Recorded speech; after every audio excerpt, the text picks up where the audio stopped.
Hello साथीहरू, भोजपुर बजारको zero पोइन्टबाट सुरु हुन्छ मेरो यात्रा चाहिँ। भोजपुरको जिरो पोइन्टबाट अगाडि बढ्दैछु, अगाडि गइरहेछु डाँडा गाउँ हुँदै। भोक लागिरहेको छ, एकदम हतारमा छु। भोक लागेर एकदम यहाँ भोजपुरको बफ मोमो खानुलाई एकदम हतार छ। दामी पाउँछ अरे यहाँनिर बफ मोमो चाहिँ। अनि त्यही भएर अब चट्ट बिसाएर अब मोमो खानु जानियो। तातो मोमो, बाफुर्दैहरूको तातो तातो मोमो कस्तो दामी हो, भदैसँग दामी छ मोमो। चट्टसँगले मिठो रहेछ, राम्रो लाग्यो।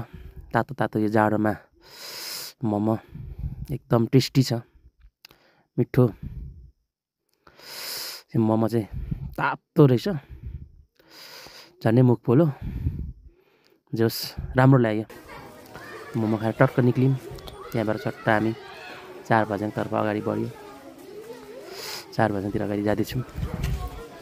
जोस् पहिलाभन्दा धेरै फरक पाएँ मैले भोजपुर बजारलाई।